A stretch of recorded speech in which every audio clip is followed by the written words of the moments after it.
Assalamualaikum bunda-bunda semuanya, apa kabar? Saya harap semoga bunda-bunda semuanya beserta keluarga, suami, dan anak-anak berada dalam keadaan sehat walafiat ya. Amin ya rabbal alamin. Dan ketemu lagi ya di channel saya yaitu Keluarga Kecil Channel. Nah, baik bunda, ini adalah kegiatan saya selanjutnya setelah belanja kemarin ya bunda. Jadi setelah video unboxing kemarin itu saya lanjut dengan kegiatan masak dan memasak gitu. Jadi kemarin itu terakhir saya itu kan ini ya membuka kulit dari jengkolnya. Jadi rencana saya itu adalah saya mau bikin gulai jengkol bunda gitu. Jadi kebetulan karena gulai jengkol yang bumbu-bumbu halus itu sudah saya beli, jadi saya tinggal menyiapkan beberapa bahannya saja. Terus kemarin itu kan saya juga beli jengkolnya itu kalau tidak salah 10 buah ya, 10 buah itu 5.000. Jadi sebelum saya gulai itu saya rebus dulu sebentar karena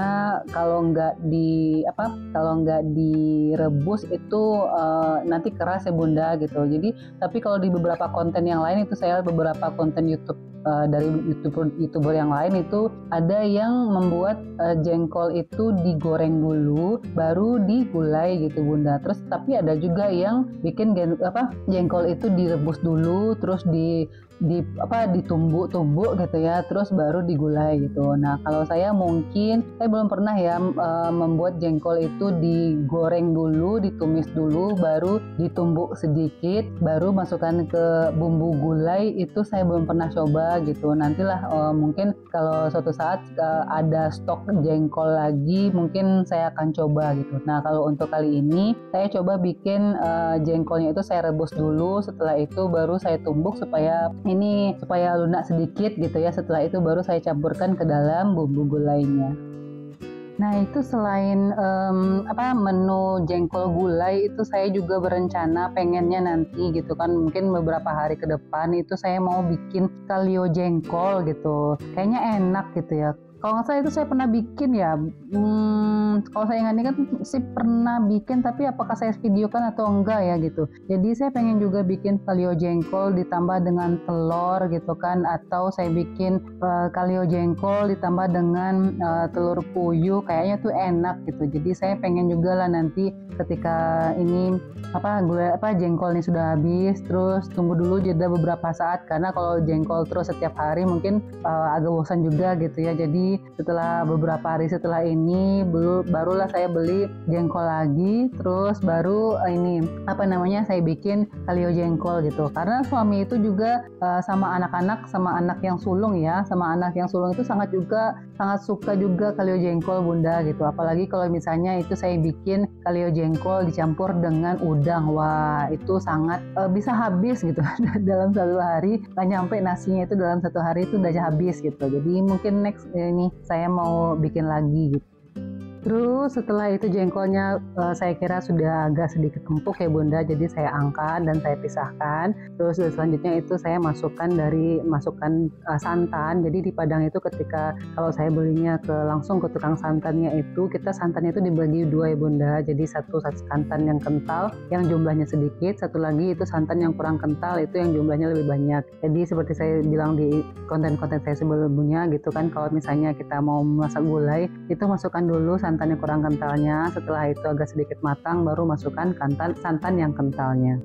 Setelah masukkan santan yang kedua, itu santan yang kental, selanjutnya itu saya memasukkan kacang panjang ya bunda gitu. Jadi saya juga beli kacang panjang kemarin itu kalau nggak salah 5.000 ya gitu. Karena saya terinspirasi menu masakan siang ini itu dari salah satu konten di Tok gitu ya bunda, bagaimana mereka bikin menu gulai jengkol dengan kacang panjang gitu. Dan itu saya sangat ngiler sekali. Terus setelah saya memasukkan kacang panjangnya, saya aduk dulu sedikit. Setelah itu barulah saya masukkan jengkolnya.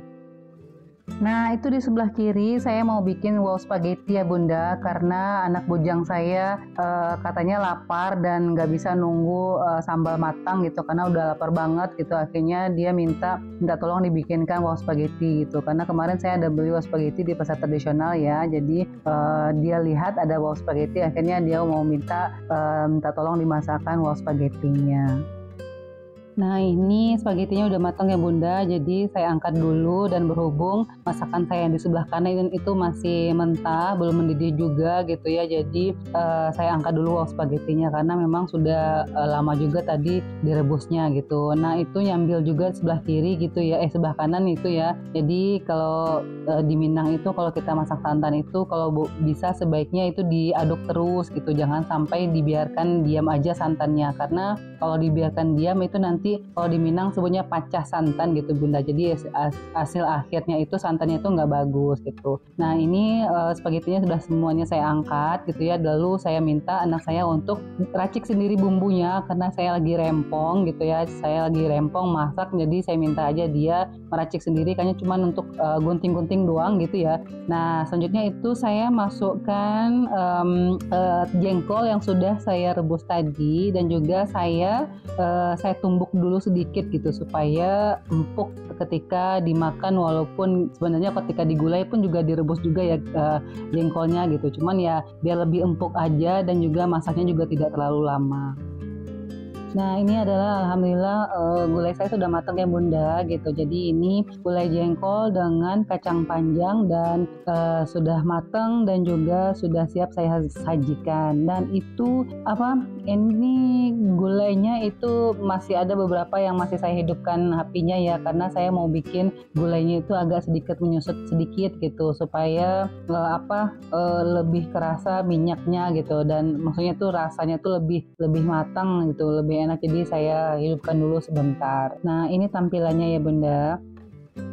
Jadi setelah masak-masak tadi, kegiatan saya selanjutnya itu adalah menggosok ya Bunda gitu. Jadi seperti saya bilang, kalau di rumah itu yang saya gosok itu biasanya adalah baju sekolah anak-anak dan juga baju kaos suami gitu. Nah kalau untuk baju harian anak-anak itu tidak saya gosok, saya cukup kasih pewangi saja. Setelah itu saya biarkan mereka melipat baju mereka masing-masing. Dan kalau untuk baju kemeja suami dan baju bepergian saya itu biasanya saya laundry saja gitu, karena saya lihat karena itu banyak, jadi saya rasanya nggak keburu kalau saya mengerjakan semuanya gitu ya Bunda. Jadi cukup saya laundry saja. Dan kalau untuk baju sekolah anak terus juga baju bepergian anak itu biar saya yang menggosok. Jadi bagi saya biaya untuk laundrynya pun juga tidak terlalu banyak gitu, cukup untuk baju yang urgent saja rasanya, yang mungkin kalau kita gosok itu agak lama gitu ya, jadi barulah saya serahkan ke laundry. Nah ini ada beberapa baju sekolah anak ya Bunda, jadi ada menumpuk juga di ujung gitu,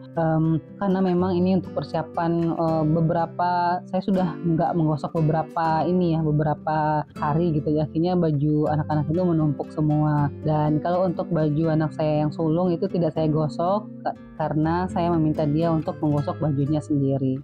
Terus sambil menggosok tadi saya mulai sidak lemari anak-anak ya Bunda. Jadi saya mulai dari lemari anak saya yang sulung. Saya mau sidak lemarinya rapi atau enggak, karena mereka itu harus diajarkan rapi dari dini gitu. Jadi ini saya mau sidak rapi apa enggaknya, dilipat dengan rapi, teratur atau enggak, bersih atau enggak, itu saya mau sidak. Karena saya mau bilang ke anak-anak, jika memang nanti Umi sidak lemarinya dan lemarinya enggak rapi, maka semua pakaian yang ada dalam lemari itu akan Umi keluarkan. Jadi seperti itu.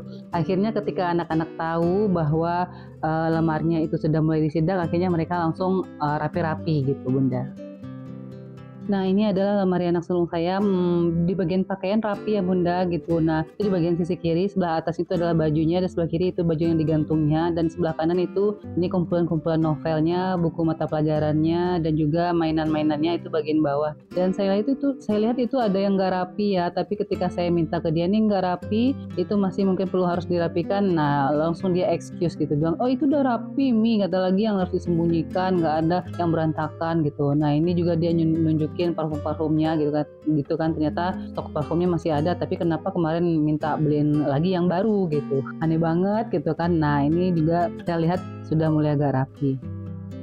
Selanjutnya setelah sidak lemari anak yang pertama, saya melanjutkan sidak kepada ke lemari anak saya yang kedua gitu. Nah, kalau anak saya kedua ini boleh dibilang rapi ya Bunda gitu. Sangat detail dia menyusun baju-bajunya dari khusus celana dalam aja, pakaian dalam gitu, khusus baju gamis, baju sekolah, rok, jilbab, dan gantungan. Dia boleh dibilang nih rapi gitu. Dan dia menyusunnya itu juga sangat teliti. Dan ini adalah lemari saya, anak saya yang ketiga, yang paling bungsu gitu. Jadi kalau yang ketiga ini tidak lepas dari tangan saya ya Bunda gitu. Memang harus saya yang turun tangan membantunya untuk menyusun pakaian-pakaiannya gitu. Tapi sebelum saya sindak ini dia sudah merapikan sendiri pakaiannya gitu, karena dia tahu mungkin nanti akan saya cek dan akan dibongkar kalau tidak rapi, akhirnya dia rapikan sendiri.